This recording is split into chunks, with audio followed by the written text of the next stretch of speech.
Hey guys, it's Mario from the World Axe Throwing League, and today I'm going to give you some tips on how to improve your axe throwing game and in tournaments. Part of what I'm going to do is I'm going to share some of the key findings that I found out when I first was starting out. I started taking things seriously when we had the first Canadian Open. In the first Canadian Open, I actually had the pleasure of meeting Mike Kump. Mike Kump was, an extremely, and still is, an extremely popular axe thrower, absolutely gifted, and I consider him one of the all-time greats. When I met Mike Kump, what I found was interesting is, he would take out this file and then he would file his axe. And I asked him, like, what is it that you're doing? And I took a look at his axe. I had a plum at the time. I didn't really know much about axes themselves, and I didn't know much about truly, like, I knew the game, I knew the sport, I knew how to make it exciting, but I didn't know much about the actual axes and, that element of the game. What dawned on me, and the key takeaway of all this, and what I'm going to talk about right now, is how important it is to have a razor thin axe. So when I looked at Mike's axe, it was so incredibly paper thin. I'd never seen an axe that thin before. And I'm looking at my plum and I'm looking at his, and it's completely night and day. Mine must have been like 3-4 times thicker than his in so many different areas. The importance really is when you have an extremely sharp axe, is it's able to stick so easy and effortlessly. You gotta keep in mind, back then we were also throwing on pine boards. We didn't have the cottonwood that we have today. Mike not only sharpened his axe, but he also did it to David Sycon. And both of them, extremely talented people, ended up being the finalists on TV. Mike joked about it afterwards, how funny is it that, I just made the axe for the guy that just kicked my butt in the finals. In my third match on TV on ESPN against Mike Kump, I had my first drop. I can't remember what throw, must have been, let's say, 4th or 5th throw.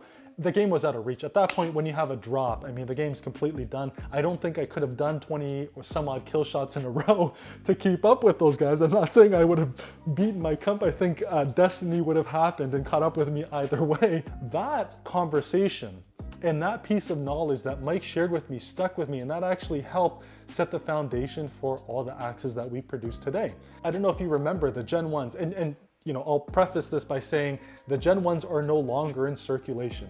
But the first Gen 1s, we had some problems because they were so thin. They were so incredibly paper thin that they were designed for throwers to really just lightly flick. And this is such a silly thing to say looking back on it, but I wouldn't have imagined someone, throwing it as like a hammer, but we're not all pros. We're not all at that level. And of course someone's gonna throw it hard, and if you throw it hard enough, you're gonna bend that axe.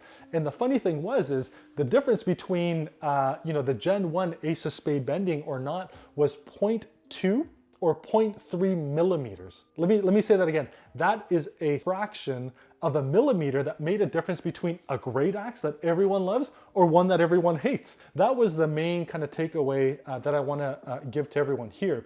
Make sure your axes are razor sharp. Eyes up.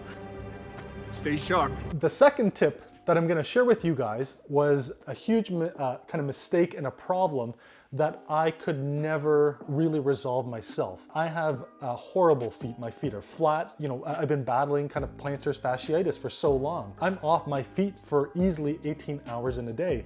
And during that time frame, I wasn't running much, I wasn't doing much exercise. When I would show up to tournaments, I would be so exhausted.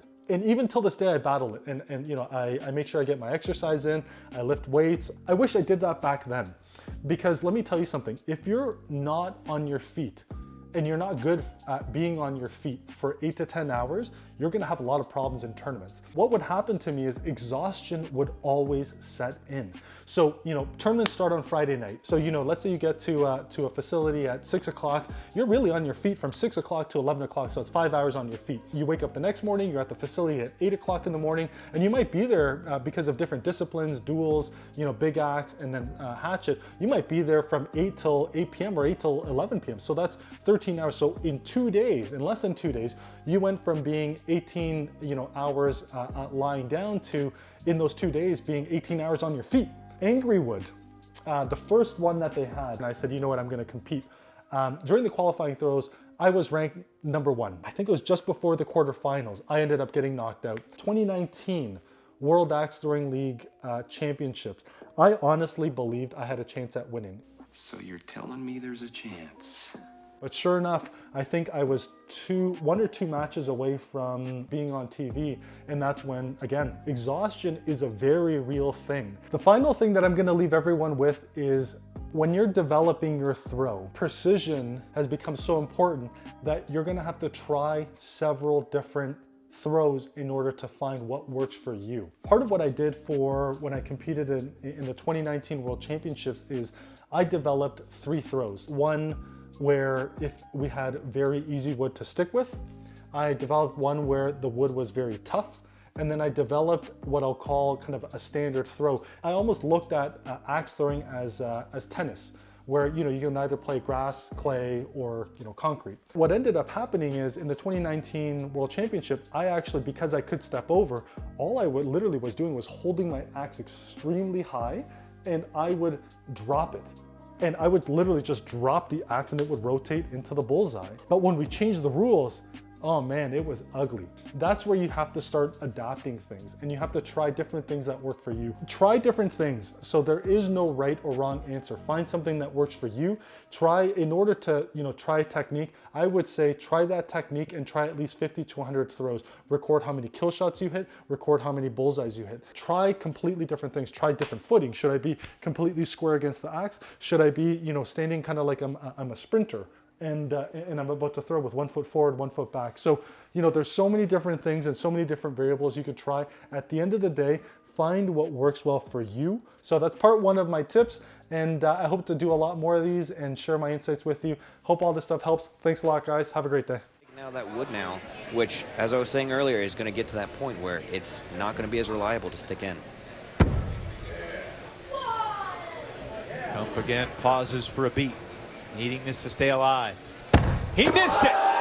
With the drop! David Saikon has won the World Axe Throwing League's Canadian Open.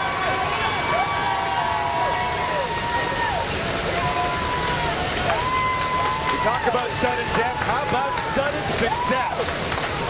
Victory for Saikon here in Halifax.